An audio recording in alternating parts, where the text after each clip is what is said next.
we are. We're live again. Here Here we it is. go. Here we are. We are so live. We are so back, baby. We are live and right back at you. The regular season for the NFL is done. The Sharks are halfway through their regular season. The Warriors are approaching their halfway mark. We're going to talk about all of that. Sam's got his Raiders hat on. Tyler will join us as soon as he fights his way through the traffic. Because the Niners and the Eagles have a date with destiny. Although this matchup is happening in the wild card a little earlier than normal. Normally, we're meeting up in the NFC title game instead of the wild card. It's a little odd, a little early. I don't know. It feels a little gross to meet up this soon, but we'll get into that a little bit later once he gets on the pod. But until then, Sam, buddy, how you doing? I'm doing great, man. I really am. Real quick, I know we want to talk sports. We're eager to talk sports.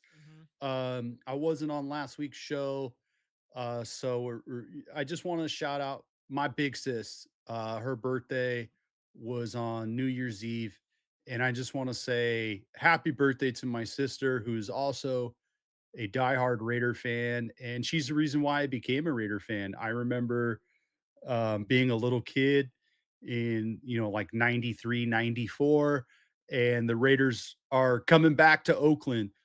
And I didn't, I was 9 years old or something. So I didn't really know anything about football at that time. I watched, the Cowboys were really popular, the 49ers were really popular. So I was kind of like waffling back and forth as a little kid. I was already at that time, I was an A's fan. So when I found out that the Raiders were from Oakland and they're coming back, and it just made it easy for me to become a Raiders fan. And of course, being a little kid, my sister's 8 years older than me. So she was like a mentor. She was my big sis, so I looked up to her. So I kind of just followed her into the into the black hole. And thanks, sis. It's been nothing but pain and suffering since. But I was gonna say uh, it's all her fault, it's and all I her blame you fault for that that. I blame you for all this pain and suffering. Um, but we share it. We share the pain and the Shared suffering trauma. Yeah. of being a Raider fan. But no, in all seriousness, happy birthday, sis. I love you. And I hope you're enjoying your birthday, even though it was last week. I'm sure you did. Okay, man. With Okay. all that said, with all that said, we got a lot to get into. So I'm just gonna So rip the much. band-aid. The Raiders, they're Take going it into over. a new direction, as we predicted. So go ahead and get this up on the screen, Tim. I'm gonna go ahead and read this. Um, you got it up, Tim? All right, cool. Raiders relieve Pete Carroll of duties as head coach. The Las Vegas Raiders have relieved Pete Carroll of his duties as head coach. We appreciate and wish him and his family all of the best. Moving forward, General Manager John Spytek will lead all football operations in close collaboration with Tom Brady, including the search for the club's next head coach. Together, they will guide football decisions with a shared focus on leadership, culture, and alignment with the organization's long term vision and goals. Mark Davis.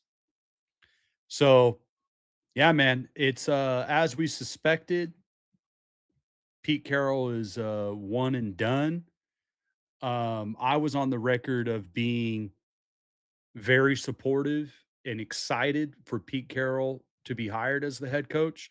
I bought in hard, and I talked about it on this podcast about how excited I was. I thought we were going to get a fundamental, very sound, complementary football team, and we just didn't get it. We didn't see it. There's a lot of statistics out there of, I think it was 8 or 9 games they lost by double digits, that they were just blown out of the water. They didn't even compete. Um, the offensive line was the worst offensive line that I've ever seen as a fan. It just didn't work. The the rookies that we drafted, with the exception of Genty, they didn't really get any playing time. We didn't really see them develop, and I personally still think those guys are have the potential to be really good. I think this coaching staff, for whatever reason, they didn't connect. Um, I don't want to speculate too much on why he was fired. I I railed that many times on this podcast about how bad the coaching was, and I personally think that one of the things that came down to was Pete Carroll and his sons, that they just they weren't good coaches. They weren't NFL coaches. And are you going to fire your sons?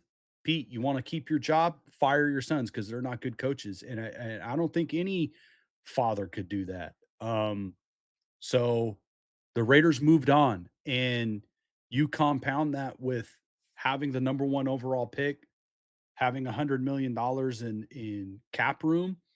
I definitely believe John Spytek when he says that we have an opportunity to course correct and really alter this franchise, because the last time the Raiders did this was how many years ago with Jamarcus Russell. So I think that's been the problem for the Raiders is, and I say this all the time, the worst place you can be is in the middle.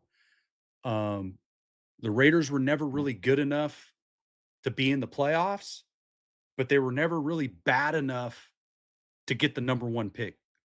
Something would happen where they would win a game or two at the end of the season, and then they end up with the number 4 pick, the number 5 pick, the number 7 pick, or whatever.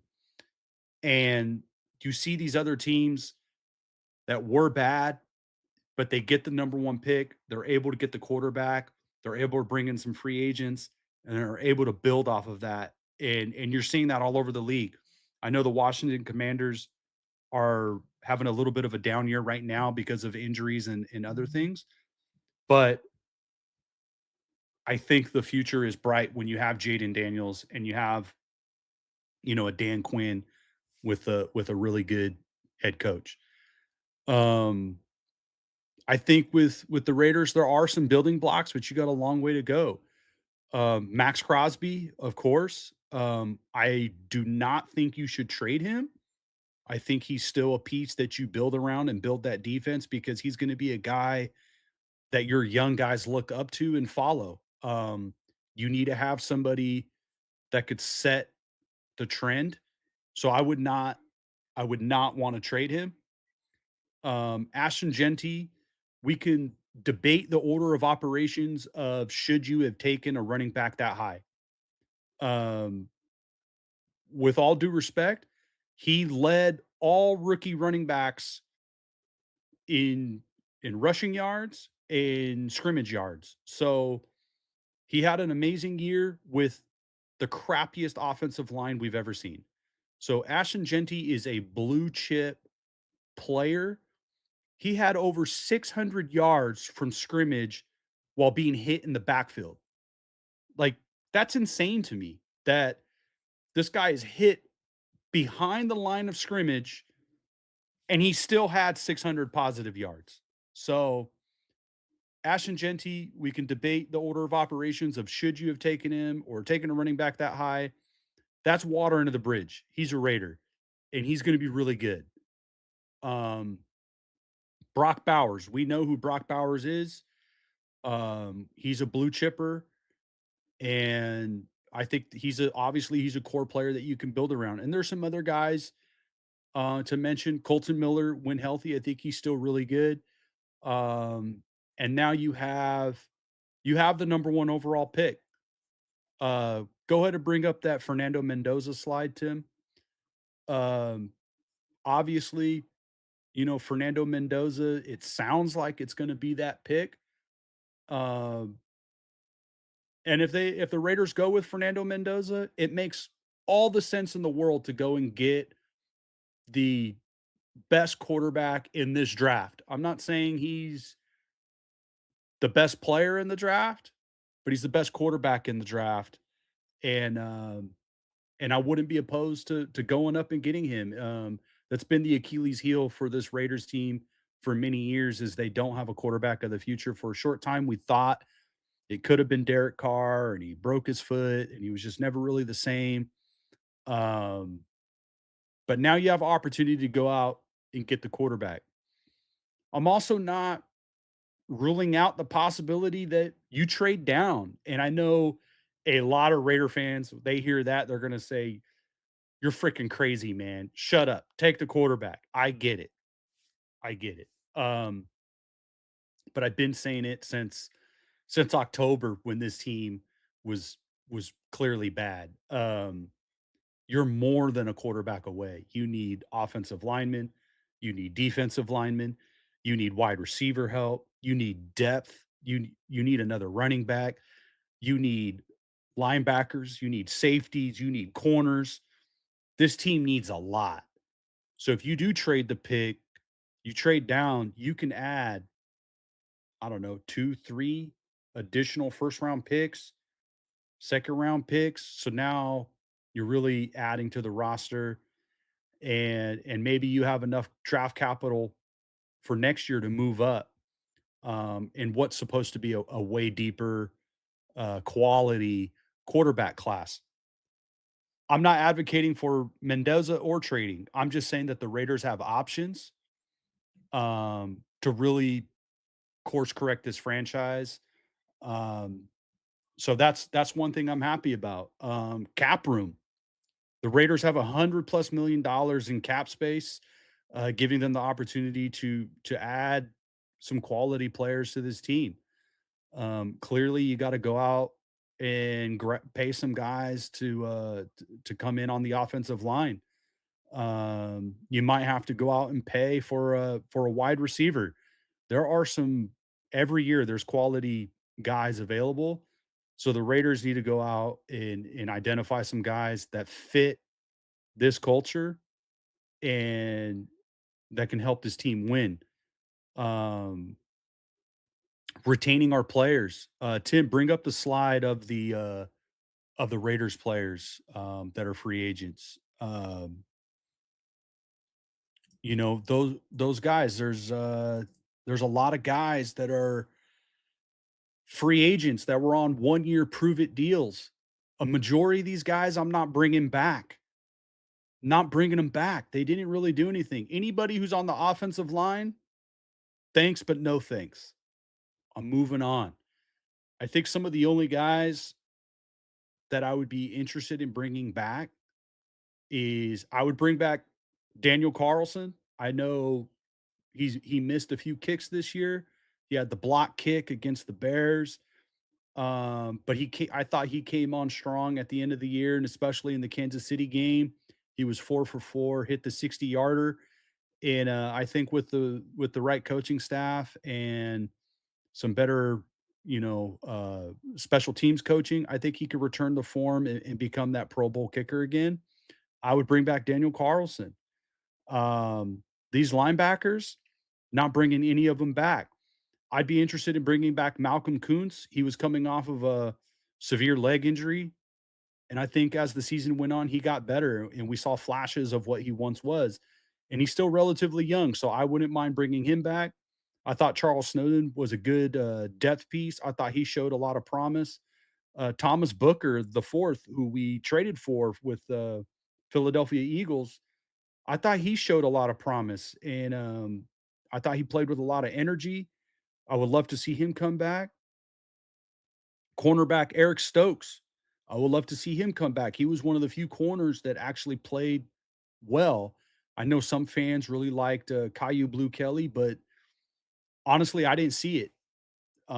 Everyone else that I'm ready to move on. I just think you need to flip the roster, change it over. Um, there's very few guys that I would want to keep going forward with. Um, we made some mistakes last season with retaining our own guys.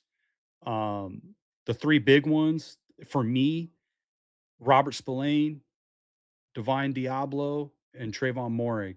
all of those 3 guys, I know the Falcons didn't make the playoffs, but Robert Spillane and Trayvon Moehrig they played really well this season, and I didn't see as much Falcons games, but when I did tune in, I thought Diablo played pretty well. I think if we had to do it all over again, those 3 guys, you're paying to have them come back.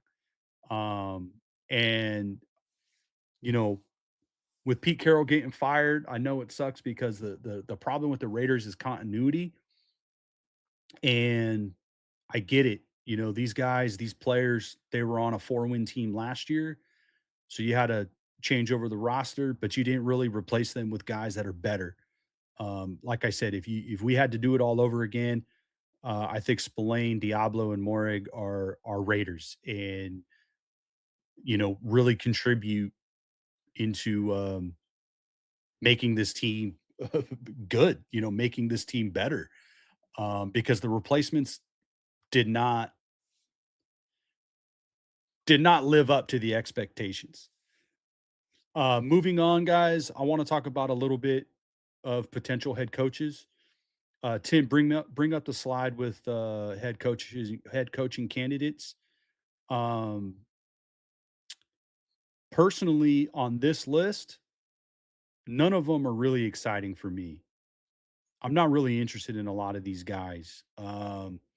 This list is mostly defensive guys. This was circulating around on Raiders website, podcast, and ESPN. These guys I'm not really interested in. Mostly defensive guys. If you are going to take a quarterback, I'm not a real big fan of having a defensive coordinator develop the quarterback. And then if you do identify the offensive coordinator who does a good job developing the quarterback, then you're always risking replacing that offensive coordinator. Um, we see that time and time again. Most recently we see it with the Lions. Really great roster, but they lose Ben Johnson. They lose their defensive coordinator. But Ben Johnson heads over to the Bears with the quarterback. We see what the Bears are doing, and we see how the Lions are struggling, even with all that talent. So I'm not really a fan of hiring a defensive coordinator. The only defensive coordinator that I would be remotely interested in is Robert Saleh. You guys know how I feel about Robert Saleh. I think you could put Robert Saleh, Max Crosby would probably level up 2 or 3 levels. And I think Robert Saleh is well connected enough to have a good offensive coordinator, and I think he would be able to put together a really, really good defense. But even then, I'm not really excited to go the D coordinator route. So on this list, Joe Brady, Buffalo, Josh Allen, that has me a little interested. Clint Kubiak, obviously. We can go to the next slide, Tim. Clint Kubiak, I think I don't want to say he's number one on my list, but I know he's like the hot name right now as far as young offensive coordinators. Son of Gary Kubiak, who was also a proven head coach, offensive coordinator, and head coach. He did really well in the league. Um, Clint Kubiak's worked with Kyle Shanahan. He was the offensive coordinator in New Orleans during a time that they had a lot of injuries. They didn't have a lot of cap room, and I thought for what he was dealing with, the offense did all right. Um, for how limited they were on what on adjust, on guys that they can bring in. Um, Heads over to Seattle, and he has Sam Darnold continuing to play really well. And Seattle, they did really well. They win the division. They're moving on to the next round. Um, I would be interested in Kevin Stefanski. Honestly, I know that didn't work out. We can go to the next slide. Kevin Stefanski. I know it didn't work out in Cleveland, but in Cleveland, guys, he was a two-time coach of the year. He had the Browns in the playoffs, and I think he is still a highly regarded offensive coordinator, and good head coach. You know, it I don't over here in Raiderland, we're just as much of a mess as the Browns. Like, we're all looking for our quarterback. We're looking for stability. Um, I'm not usually a big fan of like doing the retread route again, but I actually think this guy is a good coach, and he's young enough at 43 to still connect with his players, and I think he could scheme it up. You guys know I'm not the biggest fan of the quarterbacks that they had in Cleveland, but I thought, hey, they pulled off a couple of wins. Um, and he's a run first type of guy. So I think with Ashton Genty and Brock Bowers, that type of offense, I think he would do really well. Uh, Mike LaFleur, next slide, Tim. Mike LaFleur, he's the offensive coordinator with the Rams. He's working with Sean McVay, younger brother of Matt LaFleur. He's kind of become a hot name around the league for offensive coordinator. My only concern with someone like him is I don't believe he's calling plays for the Rams. I believe that's still Sean McVay. But I would be really interested in at least giving Mike LaFleur an interview. If you're going with if you're going with Mendoza, I think you gotta pair him up with a young, creative offensive coordinator mind. That's my 2 cents. Let's go over to the next slide, Tim. Matt LaFleur. Rumor has it that for whatever reason, he could be on the hot seat if the Packers don't advance. I don't know why Green Bay would move off of him. But if he somehow became available, Matt LaFleur would be at the top of my list because he's won with Aaron Rodgers. He's won with Jordan Love. Um, I would 100% trust Matt LaFleur to develop Fernando Mendoza and put this team together. He's young, he's creative, and in some crazy way, would you be able to, if he were to become available, would you be able to hire Matt LaFleur and bring in his brother Mike LaFleur as the offensive coordinator? I think that would be pretty cool to see these two coaches as brothers work together, who are both well regarded as play designers. So that would be extremely interesting for me. And then my last one here for coaches, this is kind of out of the box thought. Let's go to the next slide, Tim. Is Kurt Signetti, Indiana? How would you? How would we do with bringing over Kurt Signetti from Indiana, head coach? Obviously, the Fernando Mendoza connection. Um, One of the reasons why I would be interested in this, guys, is he came to Indiana, who is a my whole life was a basketball school. I never even seen Indiana football like do anything good, anything like winning, at least not in my lifetime. Um, what I like about him is that he came into Indiana and like built the entire program. Like he put this football program together, and I think it's an out of the box hire. Clearly he connects with a bunch of young players. If you look at his coaching resume, um, he's coached with some really good coaches. So I think he could be a guy that to keep an eye on. And I don't think it'll happen, but I'm interested in it. Um, so that's it for the coaches. Um, for me, Raider fans, this offseason just can't get here soon enough. Who's going to be the coach? Who are some of the free agents we're gonna bring in? Like I said, with that $100 million in cap space, you have the ability to bring in some offensive line, some added depth. You got the number one pick. You have you have 10 picks in the draft. You have the opportunity to really flip this roster and hopefully get a coach that will be here for the future. Um, I think this fan base is desperate to win. I mean, it's been 20 something years. There's a couple moments of playoffs, but it's been those playoff years, like the against the Bengals, you know, John Gruden got fired, and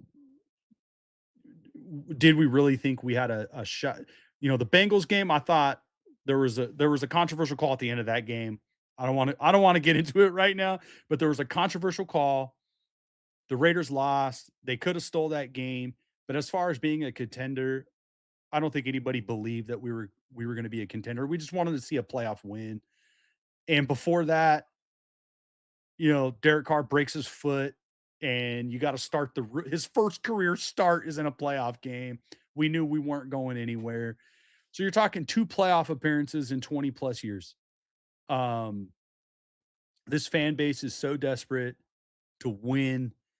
And I think I'm not saying it's going to happen, but the possibility is there to turn this thing around in a season or two seasons. And that's what I'm hoping for, man. It's a tough pill to digest. And I guess my final thoughts on Pete Carroll is I really wish it worked out because I think everybody likes Pete Carroll. Even if you are not a Trojans fan or not a Seahawks fan, like you respect the energy, you respect the professionalism, you respect who he is as a man, and even though he was let go, he was allowed to say goodbye to each and every one of his players. How often does that happen where a franchise lets go of a coach and he's still allowed to go back into the locker room?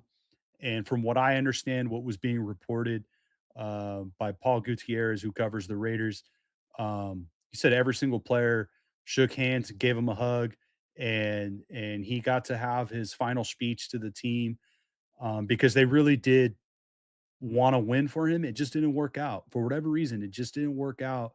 Um, I wish it was different. I wish Pete Carroll all the best. I think most Raider fans, obviously, we wanted it to work out. Um, it just didn't. So I think the only the only way to go was to move on. Um, that's all I got, guys. We could bring the boys back in, and if you guys have anything to say or ask, but it's hard, man. It was a hard season. This was the worst Raiders season I have ever seen since being a fan, since they came back in '94. Um, it's this is worse, man. This is the worst than that Art Shell bed and breakfast offense. Right. I mean, by that time, we knew, when we started to see Jamarcus Russell, we knew it was bad. We're getting the reports that he wasn't reading the playbook and the DVDs with nothing on it. That was all coming out. That was all coming out in the media. We knew we had no players. The coaching staff wasn't very good. It was just dysfunction. No disrespect to Al Davis, but the end of Al Davis's um, life, owner was not very good. So it was a calamity of errors and issues, and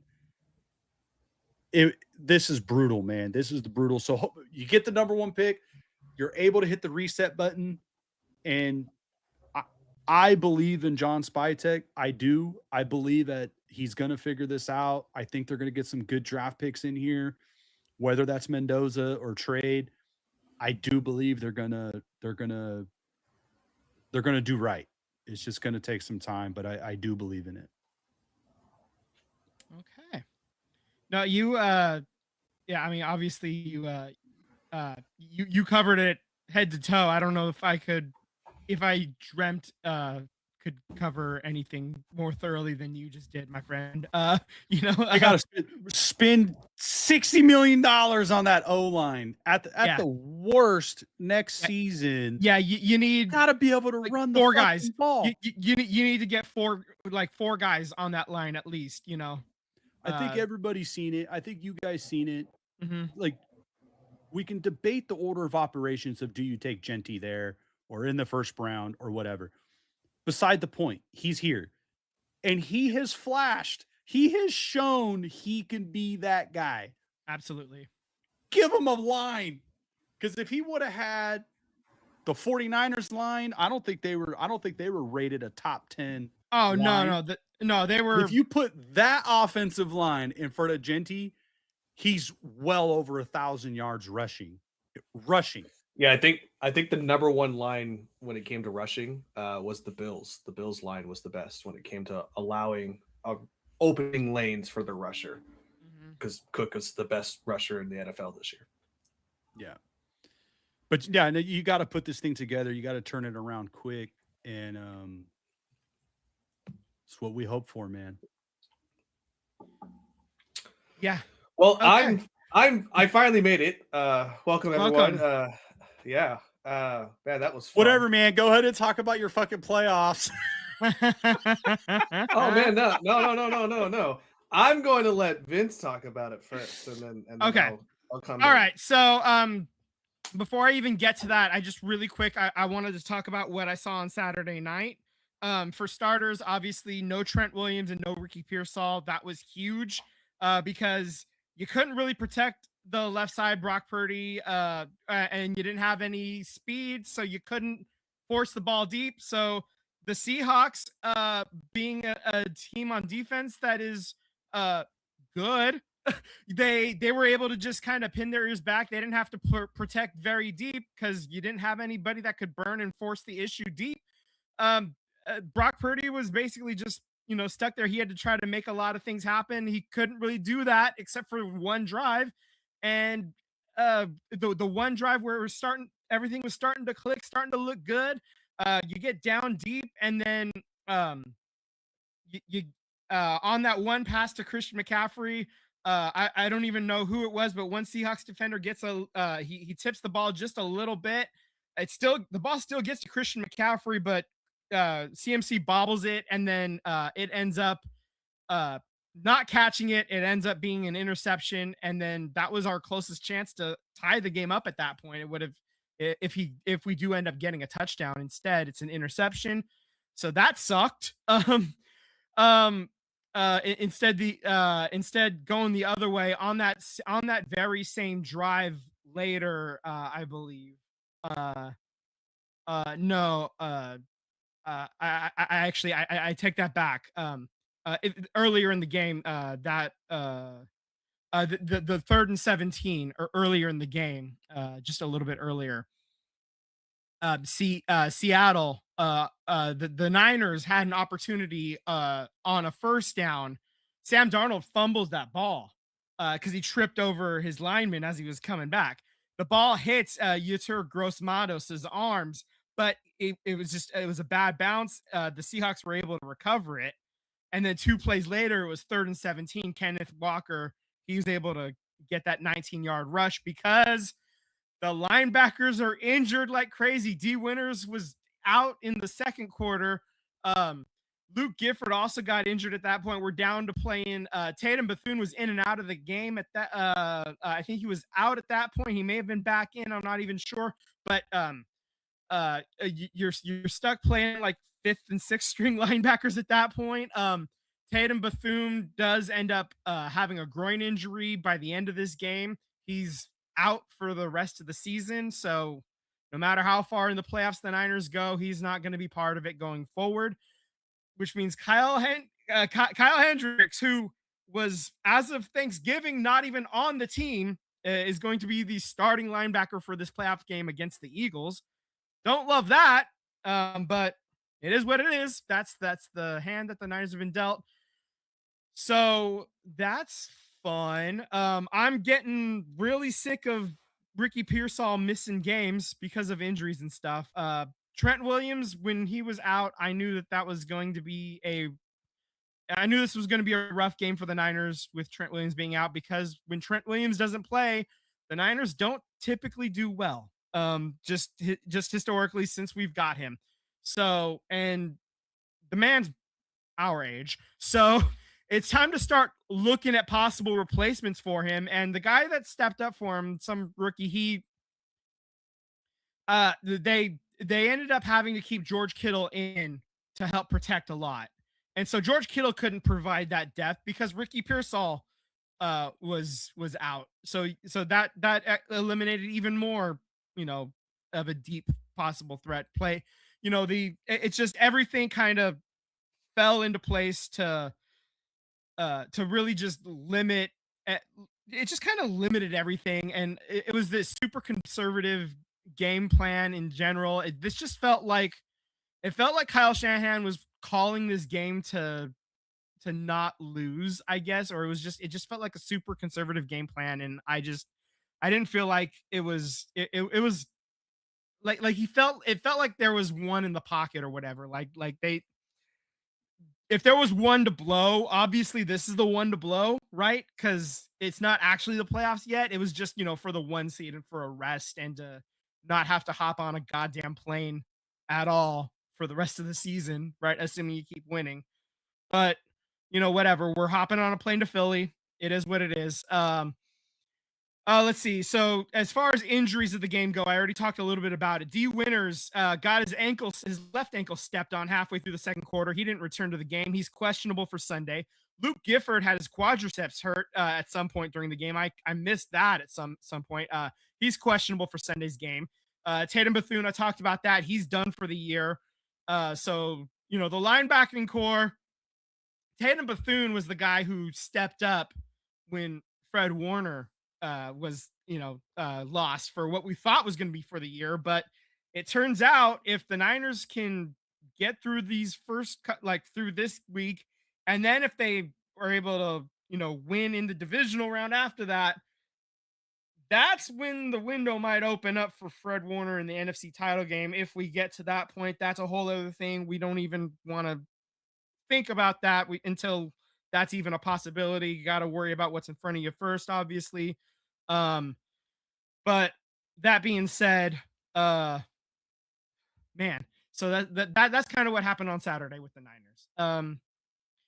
So they lose to the Seattle Seahawks. The Seattle Seahawks are your 1 seed. The Niners are the 6th seed, excuse me, because the Rams ended up winning that game against Arizona, which I think everybody assumed would happen. So the Niners play the Eagles. The Rams are playing the Panthers because the Panthers, even though they lost to Tampa Bay, Atlanta won a nothing burger game against the Saints, which meant that in a 3-way tie at 8-9, the Panthers on the third or fourth tiebreaker ends up being your NFC South champions. The Bears are the 2 seed. They will host the Packers in the NFC. So wow. The Panthers go worst to first. That's your team. We talk about it every year, right? One team goes worst to first every year. It ends up being the Panthers doing it this year. Who'd have thought?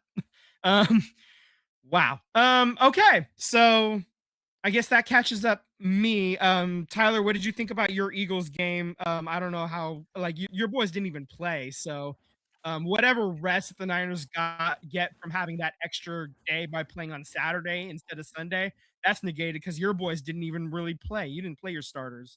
So Yeah, I got bad news for you, man. N'Kobe Dean, who was a Pro Bowler this year, was voted in. He was out last game, actually, last two games with a knee issue, but that has proven to be fine. He came out of his toy drive this past Saturday and said, "I'm good to go." So he's playing on Sunday. Lane Johnson, our guard over there, he's good to go on Sunday. So yeah, I yeah, got bad news for you, man. yeah. That's not great. I don't love that. Yeah, yeah. So injury wise, we're coming in as healthy as I think the Eagles have been in quite some time. To be Yeah, totally yeah, honest with yeah. you. Yeah, that's I don't love that, obviously. That being said, even with all your boys healthy, they haven't exactly been performing the best offensively this year. That being said, I mean, Yeah, and you know you've been on what? you've been bitching and I agree moaning a with you. lot, you know. So Yeah. No, hey, look at I that. agree with you. There's a little I bit think of hope. offensively. Oh, Yeah, the problem is that hey, hope. defensively, that's gonna be your biggest issue. I know, I I mean, know, I know. I That was like truth be told, the brain, like the logical, Mr. Spock version of Vince. yeah. I know that I think the injuries have caught up. The injuries have truly caught up. Like logical, Mr. Spock Vince knows that this is a tall ask because of all the injuries have like really caught up with the Niners. Hopeful lizard brain Vince is like, fuck you, we're going in, we're gonna go in there and take all your lunch money. Okay, so yeah. Like I still think that unless something changes, I've been saying this amongst some friends of mine, but I think the Eagles, before they even announced that they were going to play the 49ers, they could beat almost every team. I would say maybe Seattle's probably the only one that was like maybe the toughest one. They could beat any team in the first round, but I think if this offense is as vanilla as it has been all season, and if they were just holding back to showcase what they have for the playoffs, if that doesn't change, then I don't think we're going to make it past the second round. And I still stand by that. So I'm kind of looking for this game against the 49ers to kind of be a a barometer test of where are we offensively. Were we sandbagging the whole season, or is this really who we are? So um, I'm leaning 80%. This is really who we are, and 20% we were sandbagging. If you wanted to have a measurement there, uh, Right. I did have some questions. I was writing some stuff down here for you. So, Uh, obviously, I told you the two guys that were big players for us are coming back next Sunday. What is Pearsall's condition? And I'm sure Trent's going to get shot up and get ready for the game, but I yeah. mean, how So reliable? so both of those guys, Kyle Shanahan did say that they were close to playing. Like it was really close, but I think in the end he would prefer to have them in a playoff game next week instead of risking them for this game and having them get re-injured and then not having them at all for any part of the playoffs. So that's why Okay. they ended up being held out. So they were close, but he ended up playing it conservatively and decided to hold him out for the Seattle game. So that's why they Yeah, I were think held out because they were I close. think I think that's a good call, at least for Trent's situation. He's gonna have a really fun time because he's gonna be going against Phillips, who we got from Miami, pretty much all game long on that side. So he's gonna have his handful, to be totally honest with you. Uh, I have a feeling that it's probably gonna be a lot of short and medium, get the ball out, as fast as you can for Purdy come Sunday, just because. Um, I just think that the Eagles are just gonna bum rush and get home. You got a healthy Carter. Davis is having one of the best seasons of his young career. It's gonna be a dogfight in the trenches. I just my concern too is that Purdy, I know that thumb bleeding wasn't his throwing hand, but he took that big shot at the end of the game. It was hard for him to get up. What's his condition going to be like waking up Yeah, Sunday? You know what I mean? So yeah, yeah. Kyle also said that he did have a stinger, but he was totally fine, and he would have if there was more game to play, he would have been fine to keep playing. Um, yeah, like yeah, so not it's a non-issue. He won't. I mean, we'll see about like even if there's like injury report or whatever. Like yeah, so Yeah, and I will tell you though, I mean, I was listening to some post game, Eagle pundits on their national broadcasts, and you know, as much as people think, oh, Eagles fans are, chomping at the bits. Yeah, of course you are. But what I thought was really cool, and I thought a breath of fresh air last night when I was watching it was that they gave praise to Shanahan and everybody on that, and it's crazy. If you ever see the Eagles broadcast, it's like 5 dudes sitting on a table. Like there should be that many people, but whatever. Right. Yeah. But they talk about Shanahan and being able to scheme up an offense in that, just because, our defense is healthy doesn't mean that Shanahan's a slouch. He's going to figure out some things and be able to get his guys open. The question that they had was, can we do the same thing on our end? Can we get guys open?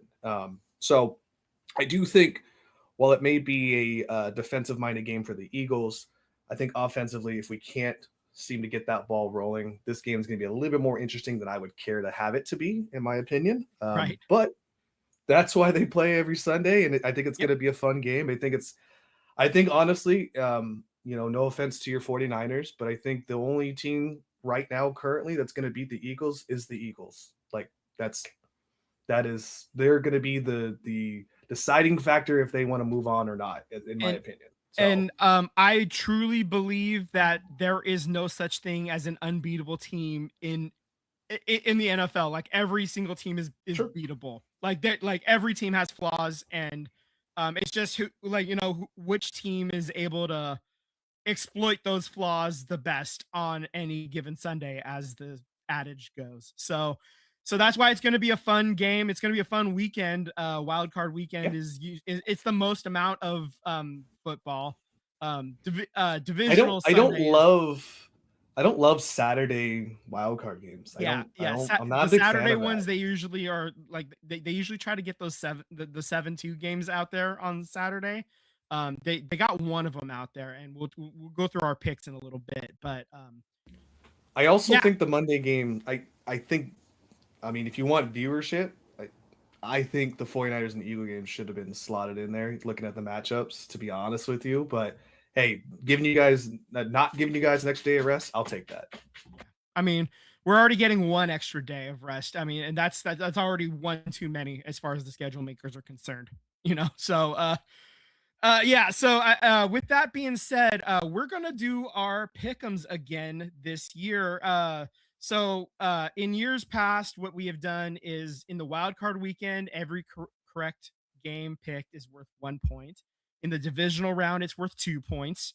Championship Sunday is worth 4 points, and then Super Bowl Sunday is worth 8 points. We also have preseason picks. So if you pick the Super Bowl participants correctly, you get 5 points for each correct pick. And then if you pick the winner in the preseason correct, you'll get another 5 points on top of that. So you could, in theory, get 15 total bonus points for having correct picks preseason. I also have put in our preseason picks for all the division and wild card as well. And so this year I'm factoring in those. And what I've done is, if we got the team right in the playoffs, you get a point. If you picked whether they were a wild card or a division winner right, you get 2 points. So for example, me and Tyler picked the Niners to win the NFC West. Sam had the Niners in as a wild card. The Niners win in as a wild card. Sam gets 2 points for that. Me and Tyler get 1 point for that. So the color scheme is a little weird. It's kind of hard to tell sometimes. The image is a little bit small, but basically, I want to say I'm proud of myself on not being a homer and picking the Eagles, just because the simple fact that I just didn't know what this team was going to look like, So right. No, but losing an OC and a DC. Yeah. So, get it right, but still. Yeah. So you did end up picking the Ravens and the Eagles as your Super Bowl representatives. Obviously, the Ravens can't do that for you, so you've already lost 5 potential points there. But Sam does have the Bills and the Eagles. I have the Bills and the Niners, so we're still alive there for both of those picks. Although we're gonna lose. Somebody's losing an NFC representative here right off the rip, because obviously the Niners and Eagles are playing each other in the wild card round. So that's fun. That's just kind of the graphic showing you how the points break down. Heading into our pick'em challenge, uh, right off the bat, Tyler, you're leading the way with 11 points. Sam has 10, and I have 9 points. So I decided to give us points to start off, and I'm already at a disadvantage. So there we go. Our first game of the playoffs: Rams at the Panthers. Anybody going to pick the Panthers, or are we all picking the Rams here? No, it's gonna be the Rams. It's going to be the Rams, right? Like, Got to be the Rams. yeah, no. I no need mean, to be if by brave here. some miracle, well, hold on, the Panthers did beat the Rams this year, right? Am I correct on that? Yeah, but I mean, come on. All right. No, it's gonna be the Rams. It's going to be the Rams. Yeah. So This is a revenge game. yeah. Saturday night is Packers at the Bears. I'm actually Bears. going to pick the Packers. You're insane. I Bears. am insane. I am insane. I figured this was going to be my chance to catch up a little bit here. Tyler, you're going to get the Bears. Sam. You know what, man? The Bears are, I think they're really good. Yeah. I think they're going to be really good, and I got to go with the Bears, man. It just seems The Bears defensively is what I think is their Achilles heel. They lost their pretty good middle linebacker. They're getting some beat up guys here, but offensively, man, they almost won that game just by cardiac Bears. Just they had the willing almost opportunities. They had the Yeah. opportunities, and Yeah. 2 games in a row, and that was a hell of a shootout a couple of weeks ago. So I think they're going to get right and put up some points. So Bears for sure. All right. Like I said, I'm picking the Packers. I figured this was probably one of the few places where I could make up some points here, just right off the bat. And it's only 1 point in this round in the wild card weekend, so I'm not losing too much ground if I swing and miss here. So Bills, Jaguars. I'm going with the Bills here. Anybody going to go the Jaguars, or are we all taking the Bills here? Yeah, Bills. I have them. Is it? The Bills are visiting the Jags. Yeah, or the Bills Jags at the Jaguars. It's the Sunday morning game.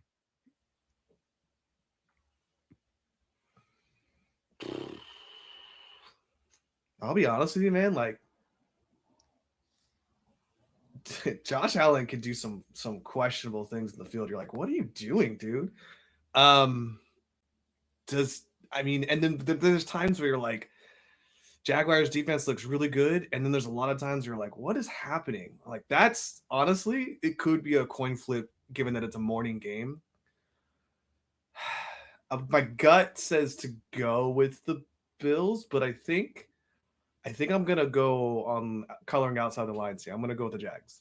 You're taking the Jaguars. Okay. Mhm. All right. Then we have the Niners, Eagles. Obviously, you're taking the Eagles, Tyler. I'm taking the 49ers. Sam, are you going to stick with your Super Bowl pick with the Eagles? I got to take the Eagles.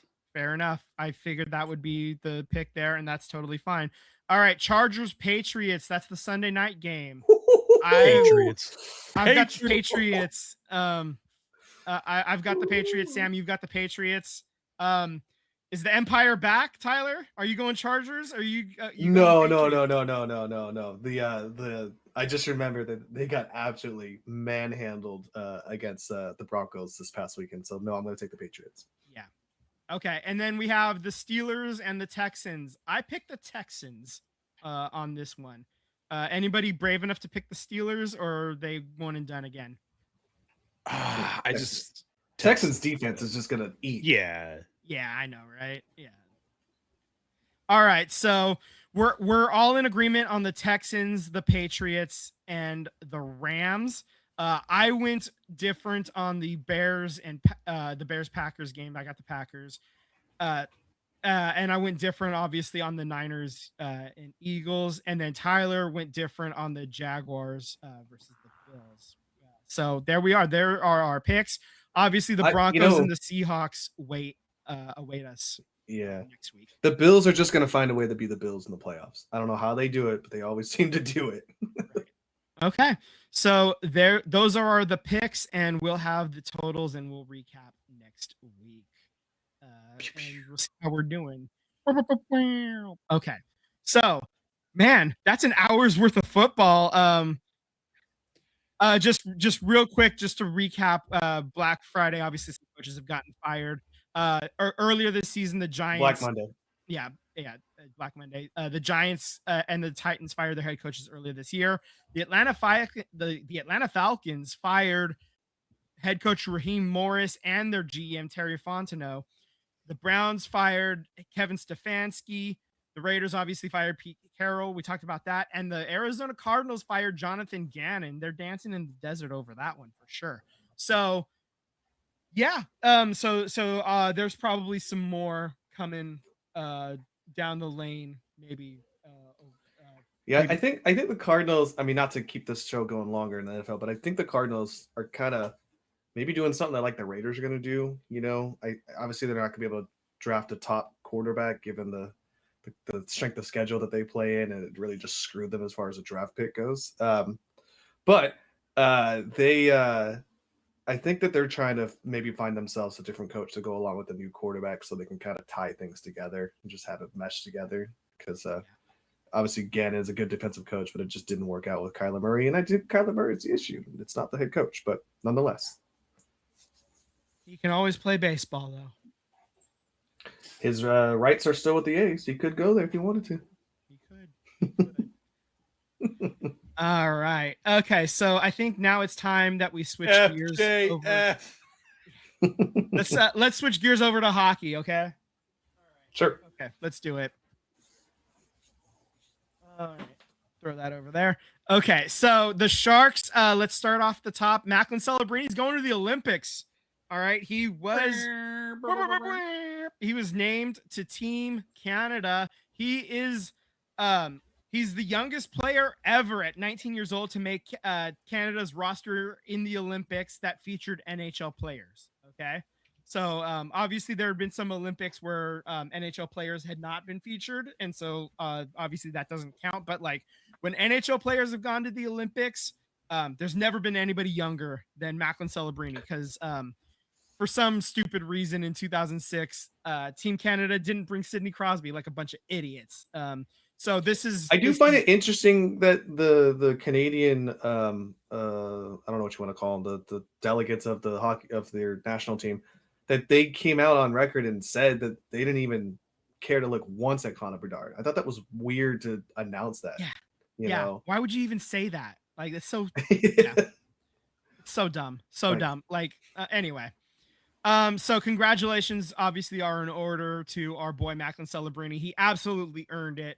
He's been a dog the entire year. Also I want to give a shout out to Alexander Wenberg making Team Sweden's Olympic roster. So he's heading to Milan as well.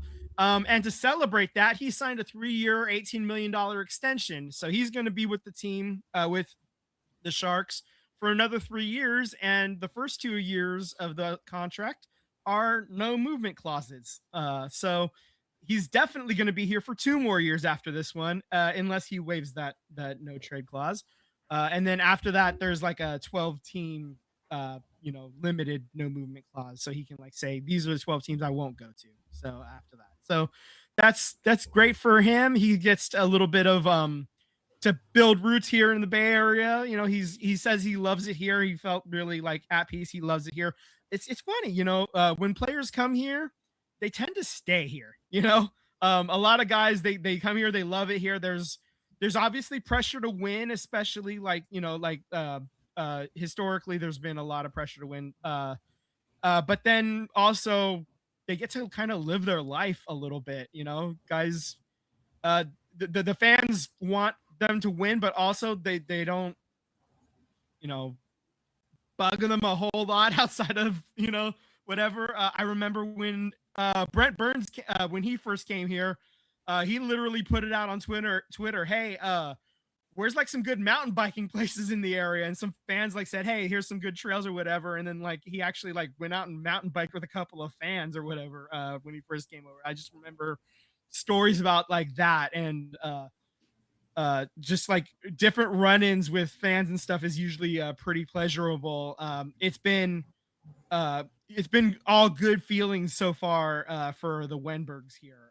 There's been I a do couple think of unless you're like the star player like Celebrini, yeah, the exactly. helmet, I was the building players that toward wear that. helmets, Yeah, it's kind of like a Clark Kent situation. Like I feel like exactly. a lot of people, if you don't know what they actually look like and follow them hardcore, you wouldn't know who the hell they were Yeah, outside yeah. of them wearing their helmet. Back to Macklin Celebrini. He was also named third star of the month for December. He had 8 goals, 17 assists in 14 games. The two guys that were named first star was Connor McDavid, and the second star was Nathan McKinnon. So just a couple of Those schlubs. guys are Yeah, whatever. couple of bums, whatever. So They got lucky that's this month. the company he's keeping is pretty good. Both of those guys, I believe, are on the Team Canada roster as well. So They are. yes, they are. Yes, they are. So excellent company. Our boy Macklin Celebrini is keeping.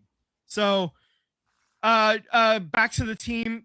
Will Smith and Philip Kucherov are still week to week with their injuries. Warsaw is optimistic that both players will be back before the Olympic break, though. That Olympic break is coming soon. February 4th is the last game before the Olympics start for the Sharks. That game is against Colorado. Oof. I'll be honest with you. If they're available, maybe Kurashov is a different story. But Will Smith, if he's available for that game against Colorado, and then you do your Olympic break, don't even play. Like there's no. To me, I think there's no sense of playing. I would play before the Olympic break because otherwise you're just gonna have another 2.5 weeks of rust built up. You just want to, if for no other reason than to just knock some rust off, just to get out there. And anyway, What all I'm saying is that like if you play one game, then you gotta wait, then you gotta knock the rust off again. Why don't I just save you for that push? If we're making a playoff push, if it's only like one game, sure. But if you're they're skating. Both of them are skating right now. So if we're talking only like 1 or 2 weeks away, it makes sense to play them because then you're getting 2 weeks worth of those guys before the break. But if we're only talking like one game, okay, yeah. Sure. Anyway, all right. So let's talk about the Sharks did place John Klingberg, the defenseman, on injured reserve. They did call up forward Patrick Giles from the Barracuda.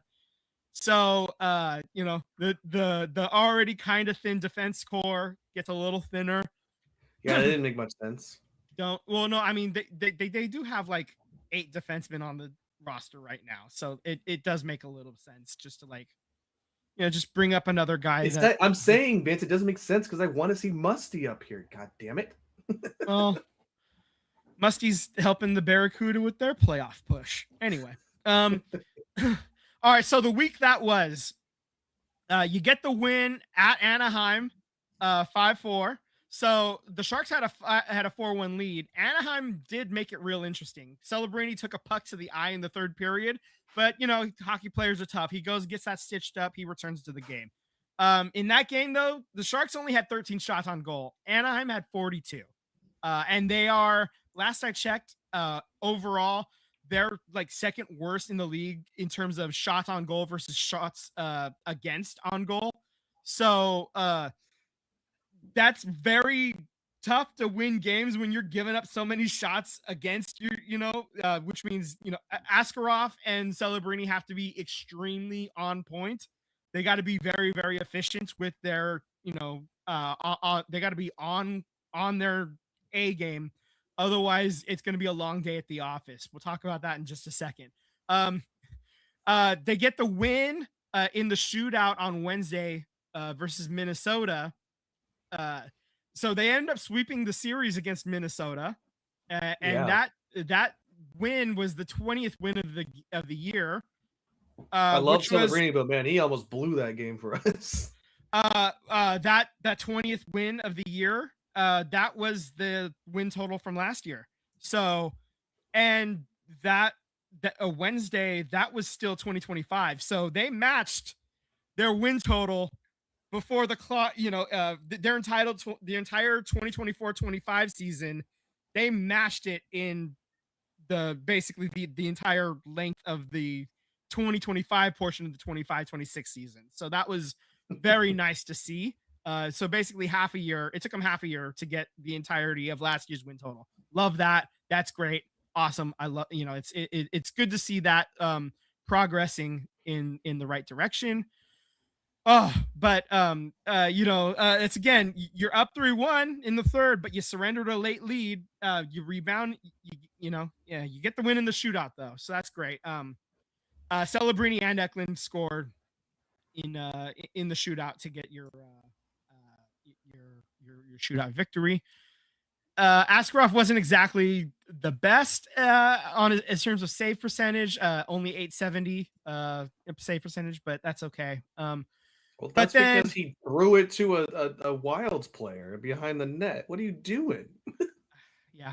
Anyway, he went adventure mode there. But you get you do get the season series sweep.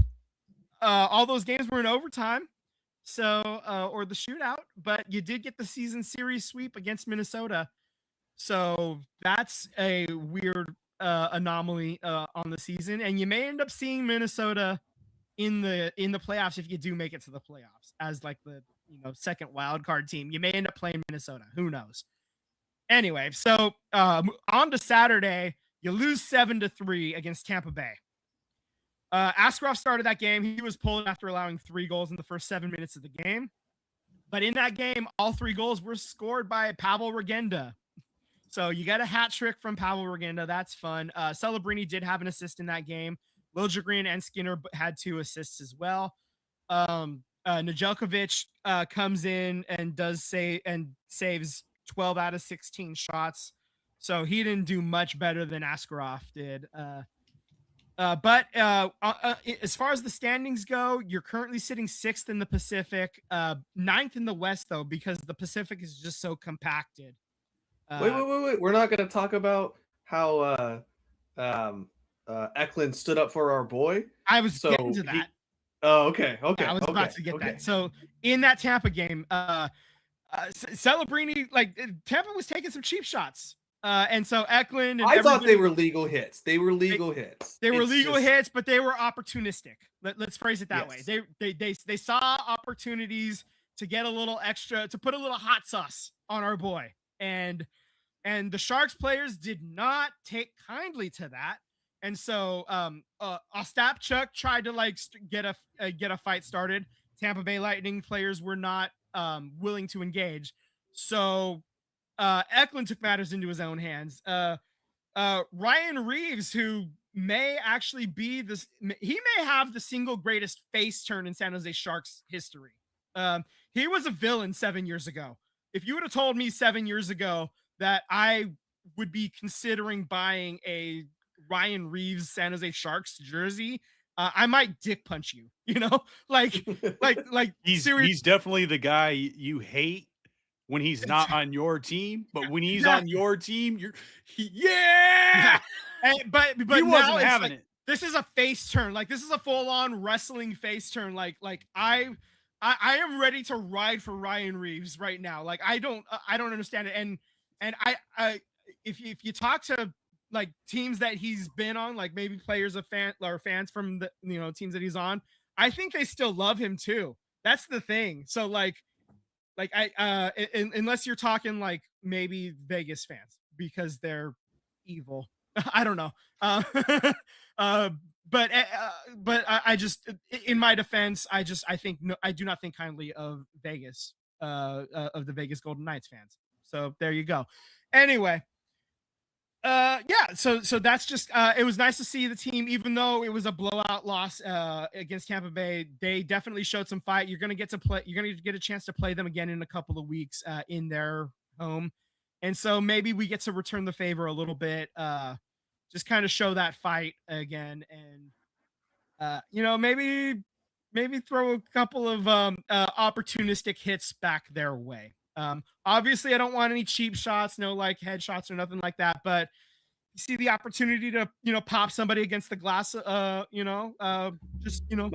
thing was that Moser took these shots. Well, I'll give him this. They were legal hits. It wasn't absolutely. Wasn't, he wasn't trying to hit him in the head with a stick or something crazy. Like that. No, I'm not saying but my thing is that you got 2 Sharks players that are fighters and they want to start fighting. All of a sudden you go and hide behind your team.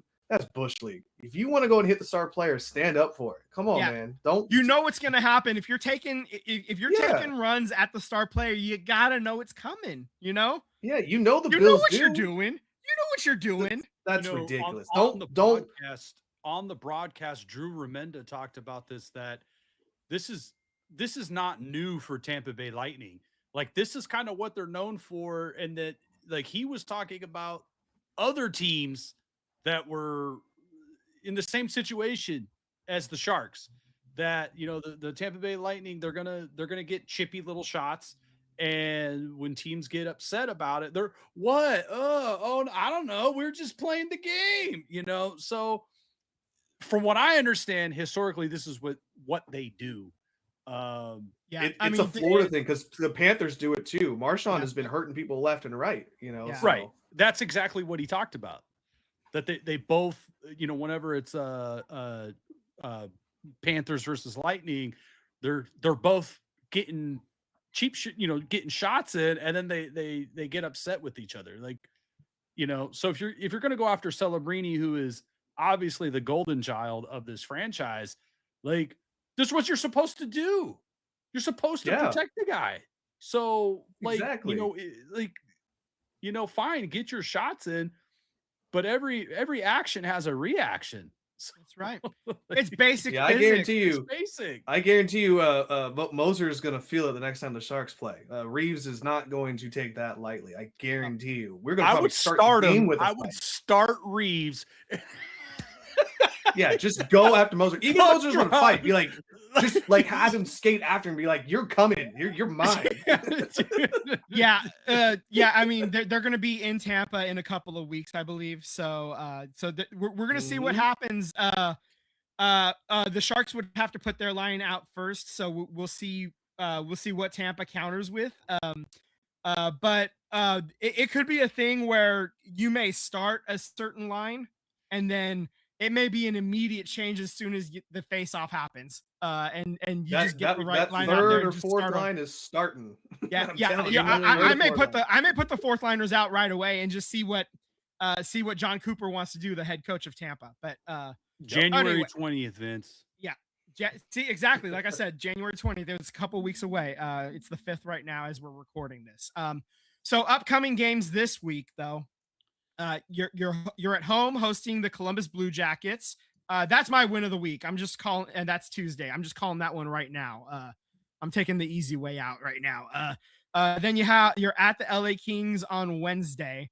Then you have on Saturday, you're home versus the Dallas, and then you're Sunday versus Vegas Golden Knights.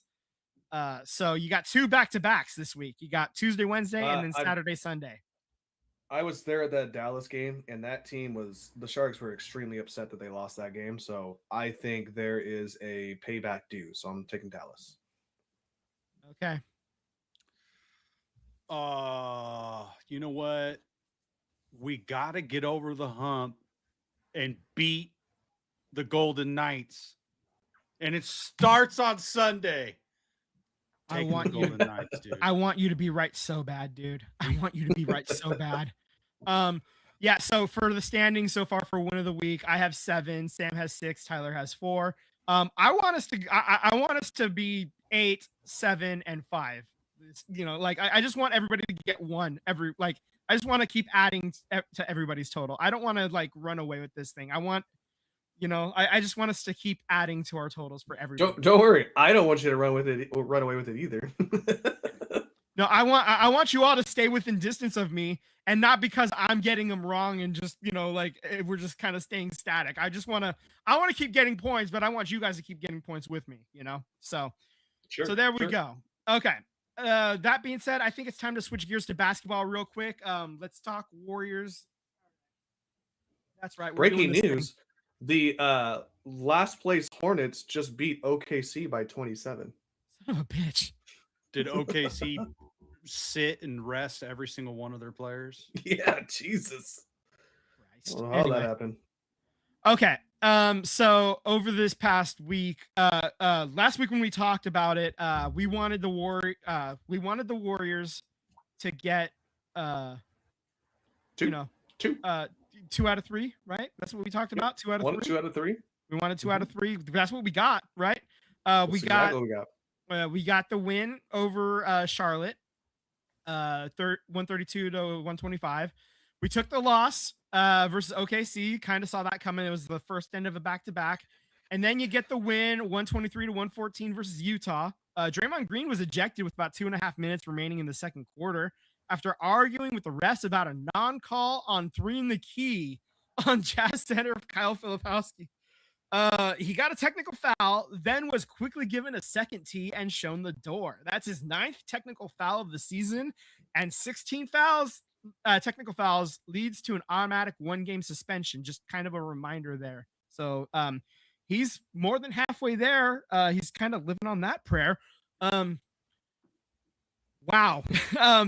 To get a double tech on arguing on 3 in the key.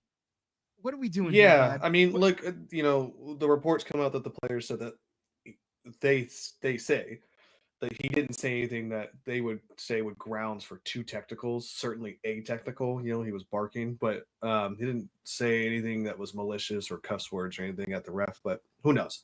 Not on the court, I couldn't tell you. I will say though, he was right. I mean, he kept saying, if you watch the broadcast, he said 3 times, which would mean 6 seconds, if I'm not mistaken. So right. He technically was right. That my thing is that, he was like a negative 15 at that point, or negative 18. As soon as he left, the spark took off, and the Warriors woke up in that game. I don't know, man, but he had that really good game against Charlotte, and then he had some really questionable games about his mentality and where his focus is in this in the season with the team right now.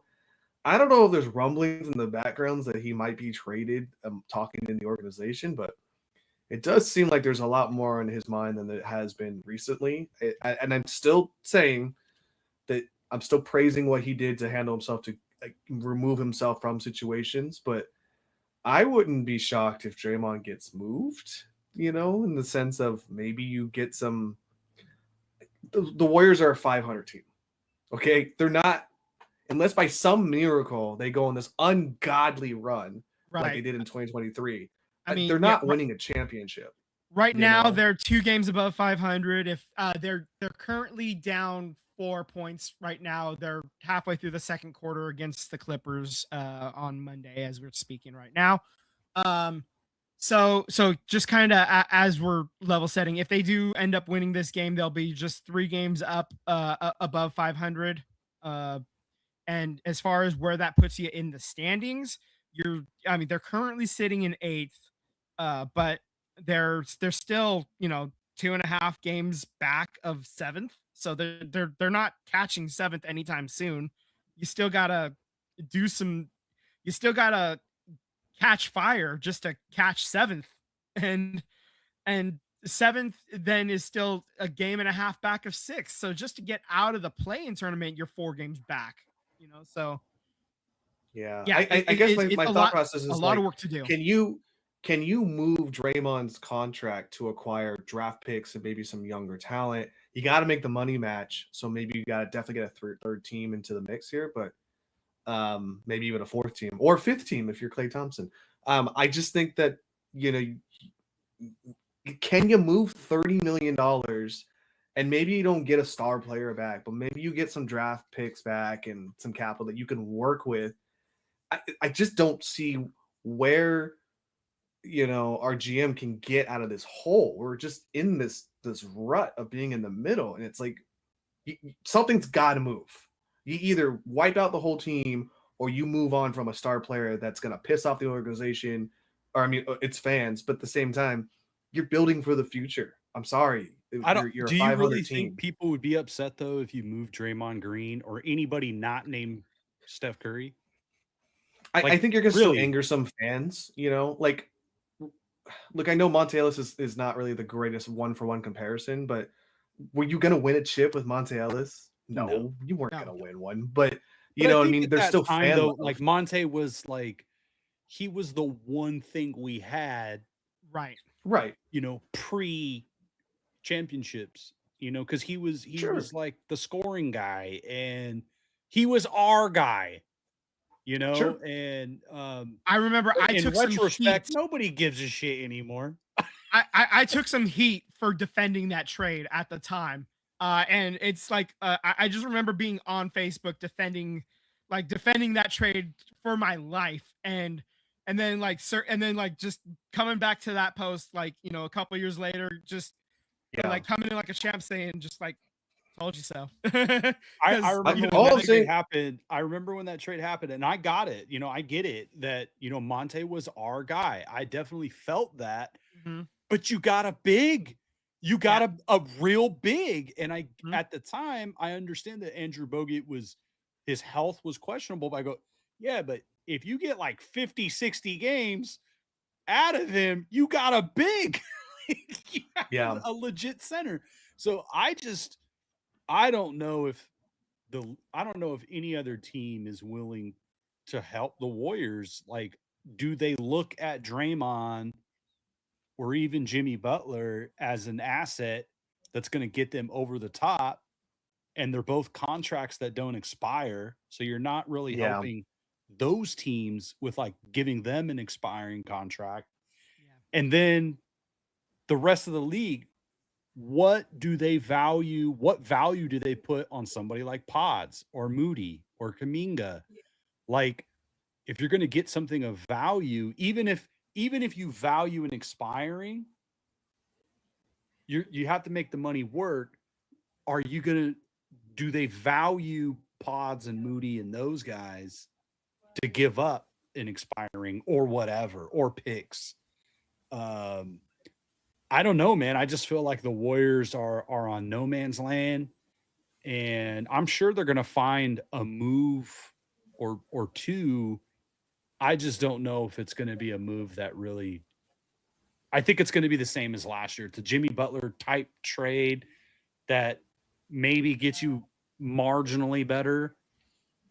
But I mean, you said it a few months ago, Tyler, that they're so hamstrung with all of these salaries, and you can't really bring in anybody on a big contract. And the NBA, out of all the leagues, it is the most star-driven professional sport where if you Mhm. have prime LeBron James and prime Steph Curry and Michael Jordan, that player is dragging this team into the playoffs. yeah, And you just for don't sure. have that move. And I think this is what they wanted. They wanted parity in the league, and they got it. And unfortunately, the Warriors weren't in a position to do what OKC did, but OKC definitely saw the writing on the wall when they changed the CBA to make sure there would be more parity. OKC said, "Okay, I'm going to load up on draft picks because I can see the writing on the wall." So I'm gonna, and that's the reason why their organization won an award this year for being one of the top organizations in the league because frankly, they are, man. That's smart. That's next level thinking, down the road. So props off to them. You can say what you want about the players on the court, with SGA and Dort being dirty and all that good stuff, but the front office, man, they saw light years ahead of what the CBA was going to eventually be, which is parity in the league. I just think, yeah, you're right. Draymond's got 2 years left in the contract. You'd have to move it to a team that thinks that they're going to be competitive this year and then maybe be able to compete next year. I don't know who that could be money wise. The Knicks seem like a team that would love a defensive prowess, with Thibodeau there, but who knows? I think that there is a lot of talks to move either Butler or Draymond, but obviously I think the organization would be more keen to move Draymond if they could, just to clear up the books, just to get some capital, build something that you can work with. I think it's this is why they get paid the big bucks and why we get to talk about it. Yep. All right. It's getting late, and I think it's probably about time we call it a show, huh? Yeah, absolutely. All right. So again, thank you for hanging on with us this long. Make sure to hit the bell for alerts when we go live. Make sure to subscribe.